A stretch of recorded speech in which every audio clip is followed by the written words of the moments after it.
thank you for the invitation to come and talk to you a little bit about what McDonald's is doing.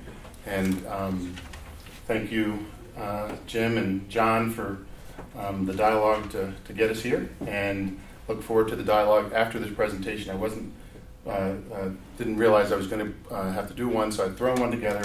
I'll try to get through it quickly, and in the effort to give Celeste her time and then time for questions. And it's great to follow Christopher because some of the things he said I don't have to say, and also to get questions about McDonald's and what you can buy in McDonald's, including the side salads and the premium salads, etc., that you didn't mention. That actually may be more affordable. Good, yeah. Anyway, again, thank you. So let me run through this. So I'm going to start out by talking to you a little bit about who McDonald's is, because we have not necessarily been a company that goes out and tells its story. Something we're trying to do now as we deal with the issues of the day as it relates to obesity, which we take very, very seriously. We think it's also important that folks, especially journalists, understand who we are as a business. So 1.9 million employees, 70 million customers a day globally, 27 million a day domestically, more than 34,000 restaurants globally, 120 countries. I think that those numbers are important because it illustrates an impact that we can have because of our size and scale on these kinds of issues, even though we do not believe that we are the cause of the issue, which is what we hear a lot. We do think that there's an issue that needs to be addressed, that we can have play a real role in trying to address it. The 70 million customers a day number is something that I like to talk about because I'm 5 years into the company, and when I started, we were feeding 40 million people a day. It illustrates the growth globally, and we have not necessarily grown from the standpoint of number of countries. When I started, we were 119 countries. I think we stepped back in Iceland. When the economy went south, we were 118. Now we're 120, and we're starting to grow a bit. So the goal has been, from a company standpoint, to get better from the standpoint of how we operate our restaurants, as opposed to get bigger. Now we think we can continue to get better, but still grow a bit. And we've just opened up in Vietnam. Other point, 81% of our restaurants are franchised globally. Another very important point. Let's go directly to the U.S. 90% of our U.S. franchises, our restaurants, are franchised. So when you think about McDonald's, people tend to think that we're this monolithic entity that can spin on a dime, not that any big bureaucracy can, spin on the dime to get things done. In fact, for the most part, we're made up of small and medium-sized businesses. We have some entities that own 30, 40 restaurants, but on average, it's 2 to 5 restaurants. So, and then the other piece that's relevant here is from how we make decisions internally. So obviously we have a corporate entity, we have a U.S. business. We're built around areas of the world, so we have Europe as a separate area of the world, Asia, Pacific, Middle East, and Africa all as part of one area of the world. Canada, interestingly, is a separate entity. And then in Latin America, we have master franchised all of Latin America and a good chunk of the Caribbean. So we do not own those restaurants. There's one entity that owns and manages that. They actually trade on the New York Stock Exchange. But the fundamental point here is because of that franchisor-franchisee structure, we are not this monolith. A lot of the decisions that are being made have to be made in conjunction with and in alignment with our operator community. And what has been built specifically in the U.S. and replicated in other parts of the world is an organizational structure of operator leadership at the lowest level in Washington, D.C., for example, what we call Baltimore, Washington, BWR, all the way up to the national level. There are structures of operator leadership that are aligned with our organizational structure internally in the company. So advertising decisions are not made by McDonald's proper. They're made by McDonald's proper in conjunction with a structure of operators who actually fund a good chunk of those advertisements. Same on menu innovation, menu selection, menu evolution, those kinds of things. Another entity at every level that's doing the same kinds of things. So when we make decisions, a lot of those decisions are made in concert with operators, and they have their own interests in addition to us having our own interests. The other piece of it is, we look at ourselves as a system. We talked about the franchisee relationship. Our employees, obviously, are a key component of that. But the third component is the supplier. And you see this kind of three-legged stool that Ray Kroc, who founded our company, named. In other words, if one of those legs breaks, then the whole system breaks. And it makes it very interesting from the standpoint of our suppliers, because our suppliers are very much an integral part of the system. Coca-Cola, handshake partner going back 50 years, integral part of the system, and they work with Dr. Pepper, for example, in ways that they wouldn't work with Dr. Pepper externally. Our expectation is that we will all work together to succeed, and best practices, innovations, etc., are shared amongst suppliers in ways that you'd be surprised to hear. This also drives a lot of the sustainability work that we're doing. So, as I said at the outset, I think we take this issue of obesity seriously. I think we believe we have a role to play. It is not a singular role. And the best way to characterize it is something that we just announced in May, several years in the making, which is our corporate social responsibility and sustainability framework. There's a very, very thick document that I will leave. I didn't bring one for everyone. But you can access it on your website. And if you want to learn anything about McDonald's from the standpoint of how we're dealing with the issues of obesity, sustainability, our people, how we do business with our suppliers, etc., it's all in here, 115 pages. And I want to take 30 seconds just to read a quote, because at the end of the day, the best thing for me to say, to talk about who we are, without me getting in trouble with you or with my bosses, is to read what our CEO said in his opening statement. I'll just take a piece of that. He says, we want to be a force for good. This is a new CEO 2 years in, Don Thompson. And he goes on to say, we realize that our business and our responsibilities to society are inextricably linked. And this is new for us. Now more than ever, customers care about where products come from, how they are sourced, and the environmental, ethical, and economic impact of purchase decisions they make each day. So this is,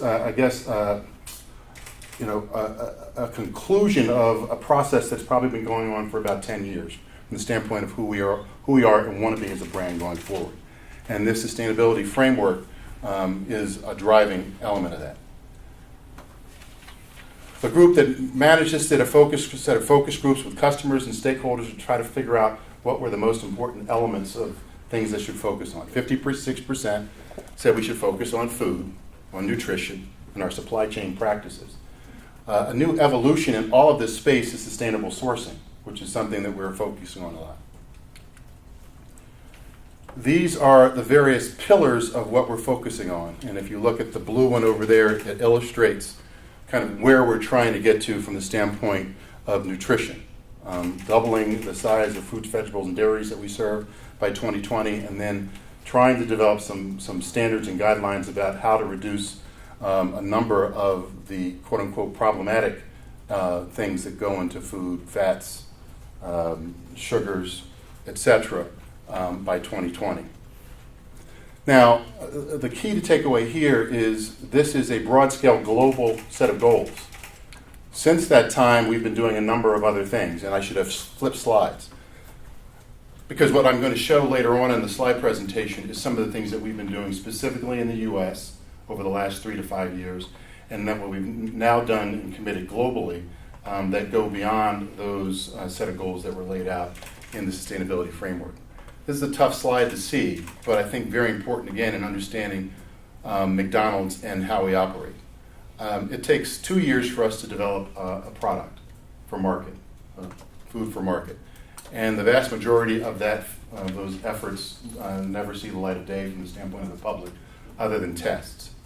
But the key here in this kind of journey, if I can try to point some things out, you can't see it here, is this is where it all starts. And I can't even read it, but it says quality, nutrition, choice, affordability, broad appeal, all go into that process. And then there's a whole effort to determine a number of things, including, can we supply it? Can we get the product? In 2011, we made a commitment to put a fruit in every Happy Meal. It took us a while to implement that because we were starting out with apples. And if we had decided to execute at the time, we would have taken the whole supply of apples for the United States. Same thing happens with our real fruit smoothies. Mangoes, we had to do the same thing. Pineapples, we had to do the same thing. Every time we do something, because of our size and scale, it requires us to go out and start from scratch and go out to the farms and determine whether or not and what it's going to take for us to be able to source it. And now with this whole sustainable sourcing initiatives that we have underway, including sustainable beef, it becomes that much more of a challenge. We do a lot of focus groups. We've got to figure out how to scale it. We have to figure out how to scale it in a way that then is affordable. Goes to your variation on your point. How do we develop a premium salad that is affordable to our customer base, do it with the same level of quality and consistency that is part and parcel of who McDonald's is, and be able to do it from a logistics standpoint. There are a number of other things that go on, a lot of focus testing, and then can we replicate it, as I said, consistently in the restaurant, whether it be here in the US or if you go to China or wherever. So that's a process that is difficult, but the key takeaway is that we now have nutrition screens starting at the beginning on our development. Now, we will have some quote-unquote indulgent products. We will also have other products that are more designed to be better for you as part of that process. Our goal is to really focus on customer relevance, what they're going to buy, because at the end of the day, if they don't buy it, then it doesn't do us any good. And we're talking with folks in ways we haven't talked with before. I'll get to that in a second. So I talked about the sustainability framework, which was global in its focus. We've also done things that are even more specific, and it starts with an effort that we spent a year working on with the Alliance for a Healthier Generation, which is funded by it's a part of the Clinton Foundation, funded by the American Heart Association and the Robert Johnson Foundation, to work with them on how we could do more in the space. And we ended up with an agreement and a partnership with the Alliance for a Healthier Generation. We tied it to one of the Clinton Global Initiative commitments, and we're going to do a bunch of different things. We are going to add a side salad, and this is in 85% of our markets, 20 of our markets, which reflect 85% of our global sales. So we're going to add a side salad to every extra value meal. So you used to be able to get French fries, a burger, and a drink. Now you're going to have a choice of a side salad. We're going to promote fruit, water, and dairy as a general matter, but specifically in our Happy Meals, we're going to add more fruits and vegetables, and we're going to take initiatives to use our marketing prowess, which everyone always talks about, to do things to make eating, those kinds of things fun. So a Happy Meal panel every quarter is going to be dedicated to those kinds of messages to try to get kids to appreciate the consumption of those kinds of meals. We're taking soda off the Happy Meal menu board, still available as part of a Happy Meal bundle, but not advertised as part of the Happy Meal process. And 100% of our advertising to children will have a nutrition message. And then the last piece of that is, as I said, this is a CGI commitment, and we've got a third-party entity that has been, we've engaged with in consultation with the Alliance for a Healthier Generation to monitor our efforts to meet the commitments, which would be announced every year at each Clinton Global Initiative meeting. The other dynamic for us, and for me specifically in my role, was to really get us involved in the debate around these issues. You've been here for 3 days. To me, this is extraordinarily complex from a policy standpoint, about what to do, what works, how to do it, what role can McDonald's play in that. And from a global standpoint. So one of the initiatives we undertook was to join an entity called the International Food and Beverage Alliance, which is made up of packaged goods and beverage entities. We're the only restaurant company, global in nature, with a focus dealing with the World Health Organization, where a lot of these policies are being created and funneled down. And to legitimize ourselves by committing to commitments. Some of these commitments, it was pretty self-explanatory, we were already doing. Reformulating products, easy, understandable nutrition information to all consumers. So we have been providing nutrition information for 30 to 40 years in one way, shape, or form. Right now, there's an app, tray liners, website. You can build your meal based on nutrition by going on the website. And then domestically, we were one of the leaders in trying to pursue legislation for menu board labeling, which unfortunately has been stuck in the regulatory process for at least the last 2 years. At the same time, from a leadership standpoint, our U.S. business decided to go up with menu board labeling 2 years ago. We're the only restaurant entity that's doing it without being required by law. There are obviously some localities where it has already been required, but McDonald's went up X number of years, 2.5 years ago, and did this voluntarily. And it looks like the menu board labeling regs are imminent. We just hope that they're not fundamentally different from what we've been doing, because there's a cost to us and a cost to our franchisees in what we're doing. And in my role and my team's role, we've been working very closely with this administration to try to get it right so it's fair. Because if you're going to be transparent about this, it should be transparent across all entities that are providing meals on a pretty comprehensive basis. And who is providing meals have really expanded over the years. If you go to any service station or any supermarket, you can probably find a full sit-down meal if you want it. We think they ought to be providing the same kinds of information that we're providing. So this gives us a seat at the table on kind of the intellectual debates and pursuits around this, which we think is very important because, I personally am not sure that the debate is as balanced and valid as it needs to be if we're going to address the problem. Obviously, McDonald's is known for families and children, so we really focus on that from the standpoint of how we're spending our time. And we're evolving the Happy Meal globally as part of some of these global commitments, but we've already been doing some things. And I think you can see from this slide the kinds of locally relevant things that we've been doing in various parts of the world. Apples in the U.S., tomatoes in Italy, Netherlands, Malta, kiwi on a stick, an example of making fruit fun for kids in France and Italy, and we're looking at doing that in the U.S. as an example. We've also done some initiatives in several parts of the world, starting with France, where France has adopted something called Happy Wednesdays, Crunchy Wednesdays, where once a month they give away fruit to kids who come into the restaurant in order to drive consumption of fruit. It's being replicated now in the UK. We're going to be replicating this in many other parts of the world, including the U.S. So I talked about nutrition commitments from the global. Let's go down to something more relevant to us in the U.S. So in 2011, we really focused on what could we do to contribute to the solutions to the issues of the day in the obesity world. And in long consultation with several entities, but specifically the White House and Let's Move, this is what we came up with and announced. So that's when we started to really evolve the Happy Meal. Automatically include a fruit in every Happy Meal by default. We would reduce the size of the French fry to 100 calories.